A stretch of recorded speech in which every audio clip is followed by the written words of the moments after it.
Welcome to the first Democratic debate in the 2020 race for president. Tonight, it's our first chance to see these candidates go head-to-head on stage together. And we'll start this evening with Senator Elizabeth Warren. I think of it this way. Who is this economy really working for? It's doing great for a thinner and thinner slice at the top.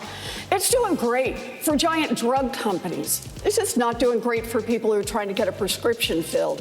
It's doing great for people who want to invest in private prisons, just not for the African Americans and Latinx whose families are torn apart, whose lives are destroyed, and whose communities are ruined. Cada votante necesitamos la representación y cada voz necesitamos escuchar. If I were president today, I would sign an executive order that would get rid of Trump's zero tolerance policy, the Remain in Mexico policy, and the metering policy. As a member of Congress, I helped to introduce legislation that would ensure that we don't criminalize those who are seeking asylum and refuge in this country. If you're fleeing desperation, then I want to make sure that you're treated with respect. I'm still talking about everybody else. But you're looking at just one small part of this. I'm talking about a comprehensive rewrite of our immigration laws. That's not true. And if we do that, I don't think it's asking too much for people to follow our laws.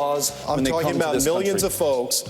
A lot of folks that are coming are not seeking asylum. A lot of them are undocumented immigrants. The Taliban was there long before we came in. They'll be there long before we leave. Well, we cannot keep U.S. troops deployed to Afghanistan thinking that we're going to somehow squash this Taliban that has been there, that every other country that's tried has failed. I didn't say squash them. When we weren't in there, they started flying planes into our buildings. So I'm just saying right now, we have an obligation. The Taliban didn't attack us on 9/11. Al-Qaeda did. Well, I understand. Al-Qaeda attacked us on 9/11. I understand. That's why I and so many other people joined the military to go after Al-Qaeda. We are the first generation to feel the sting of climate change, and we are the last that can do something about it. Our towns are burning, our fields are flooding, Miami is inundated.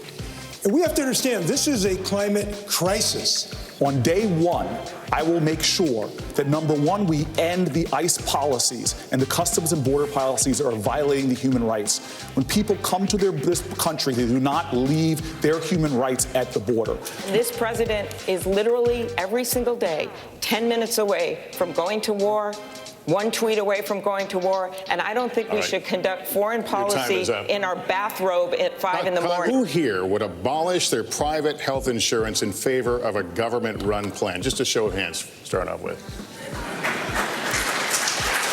And I am the only candidate here who has passed a law protecting a woman's right of reproductive health and health insurance. I just want to say there's 3 women up here that have fought pretty hard for a woman's right to choose. So I'll start with that. For the last 21 years, I've been raising a black son in America.